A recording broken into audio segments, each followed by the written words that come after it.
Hey guys, it's Rebecca. So today I'm going to be doing the mid-year book Freakout tag. I think the original video was actually being deleted or something, I heard, but if I can find it I'll link it down below. So far this year I have read 19 books. I know that's not a lot, but I'm a really slow reader and I was in like a massive reading slump at the beginning of the year. So honestly they're all within like the last 2 or 3 months, I think. Like I literally didn't read anything at the beginning of the year, but I set a goal of 50 this year. I set a goal of 50 books and I'm not doing too badly. I think at the speed that I'm reading now, I think that I could actually reach that goal, which would actually be really good because I actually don't even think I've read 50 books in a year before. So yeah, I'm actually quite happy with that, even though I know so many people have like already read 50 books and things. That's just not something that happens with me. So I'm happy with it so far anyway.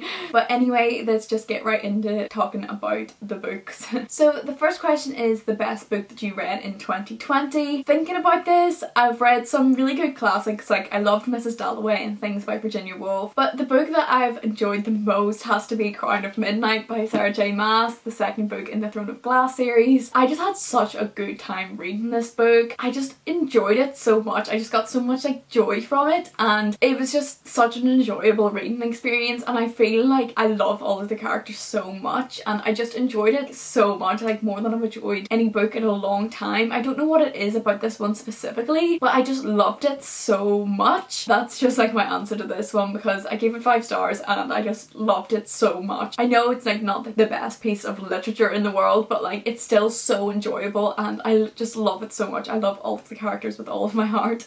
I know I've been talking about it so much in my channel recently, but I just really do love it with all of my heart. So the next question is the best sequel you've read so far in 2020, and I would answer again Crown of Midnight, just for all of the reasons I said before. Like I rated Heir of Fire 5 stars, but then again that's like part of the Throne of Glass series anyway. They're the only 2 books that I think I've rated 5 stars so far anyway this year. I'm definitely going to answer Crown of Midnight again for this one. So the third question is new release that you want to read but haven't read yet. That would be The Henna Wars. I don't have a copy of it, so I'll just leave a picture of it on the side. I'm so excited to read that book, like so excited. Like it just looks so beautiful. I'm not actually entirely sure what the exact premise even is, but I don't care because it just looks amazing and I've just heard so many things about it and I'm so excited to read it. It just looks amazing. I know it has like a female romance as well. I never really read any books that seem to have like a female romance in it. I'm just so excited to read it, like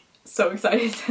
So the next question is most anticipated release for the second half of the year, and I'm nearly sure that the third book in the Children of Blood and Bone series is coming out. I'm not sure if like the title has been released. I was nearly sure that it was going to come out in October. I don't know if that even counts, but I'm pretty sure that's coming out, so if I'm wrong, like whoops, but I'm really excited just to see what happens in that one because I absolutely love like Children of Blood and Bone and I love the second one too, so yeah, I'm really excited for that.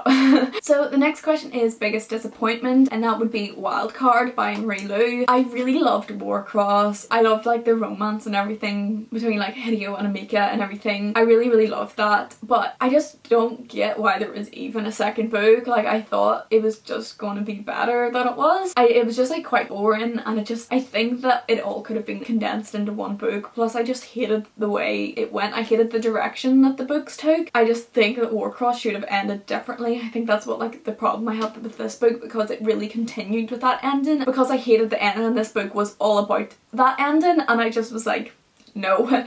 Like it didn't change direction again, it didn't like go back and fix things. It just didn't have the same vibe as the first book as well. I don't know, I just didn't really like it. Basically, if you don't know what these books are about, it's about this girl who's like a bounty hunter in this kind of futuristic world where there's this game called Warcross and everybody plays it. Like it's a massive thing and technology plays like a massive part in this world. It's the same world as ours, it's just like technology has like a way greater role because it's way more powerful, and basically there's a lot of like criminals who do like shady things within this technology and stuff, and Amika is like a bounty hunter who goes and like finds these criminals and gets money for it or whatever, and then turns out she's a really good Warcross player, and then eventually she accidentally hacks into like the world champion Warcross game and she's invited to Japan by Hideo Tanaka, the creator of Henka Games, who is the creator of Warcross. So that was a really bad description, but that's basically what it is. And then this book just doesn't do it for me, and it really disappointed me. Even though I think I gave it like 3 or 4 stars, it just still was like a disappointment. I don't know, it just was not as good as Warcross, in my opinion.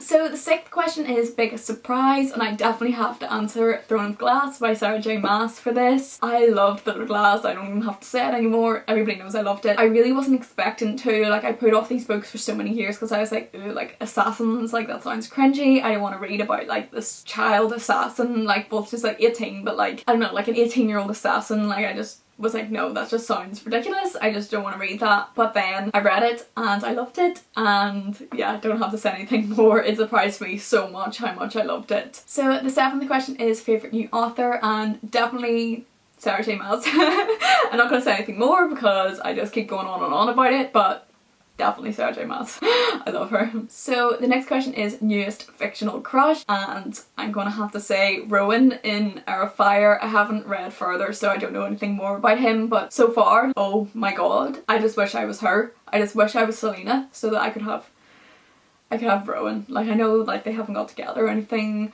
but I just want them to. I just want them to be together. I know that they're like kind of distantly related or whatever, but like distantly is definitely highlighted, and I'm scared that she's gonna like end up with Kale because I want her to be with Rowan.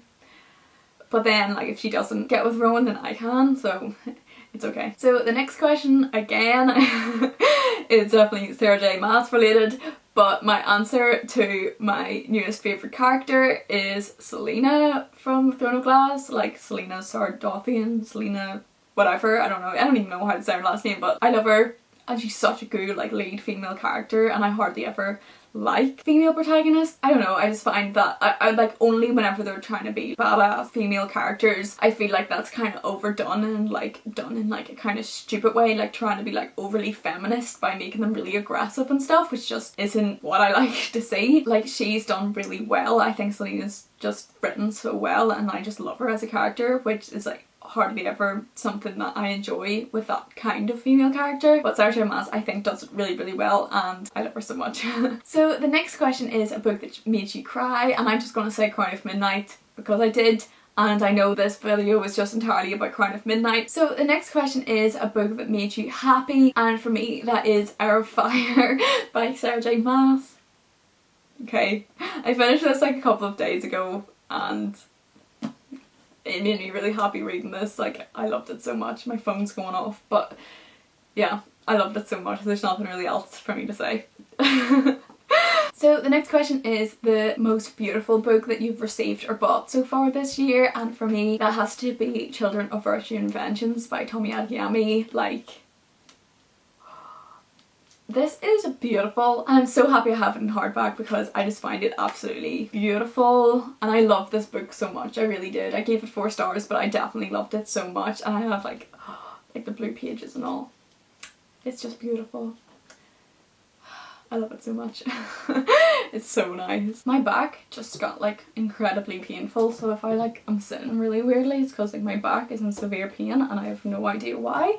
Like it's actually killing me. So anyway, so the last question is what books do you need to read by the end of the year? And honestly I've got so many, like I couldn't even list them all off, like there's so many. But I think like my priority for this year definitely has to be to finish all of the Throne of Glass books, hopefully get onto ACOTAR and all of those books. I would also really like to read Crescent City, obviously the Henna Wars since I mentioned that earlier. I want to read all of the Lord of the Rings books. After finishing like The Hobbit I want to get through all of the Lord of the Rings books, which I actually started Fellowship of the Ring this month, but I definitely won't get it done, but they're just like a goal by the end of the year. And then I also want to read a Thomas Hardy book, at least one. Oh, I also would like to read more of the Mortal Instruments books, hopefully get through like a couple more of them. It would be ideal to finish it, but I doubt I will because they're kind of boring me, but I'm hoping that I will get through those. I can't think of anything more. There are like a lot of the books that I want to finish. Oh, I also want to finish rereading The Hunger Games to my brother. That would be really good. That's it for this video. I know that it was basically just me like saying how much I love Sarah J Maas the entire time, so I doubt it was that interesting, but these are my answers anyway, and it's just nice to have an update. So anyway, if you did enjoy this video, please like and subscribe, and also I always link my social media down below. video I want to say also, if you haven't watched my previous video then please do, because it's a readathon announcement and me and a few other booktubers are hosting a readathon at the end of July. So that's all for this video. I really hope you enjoyed watching and I will see you in the next one.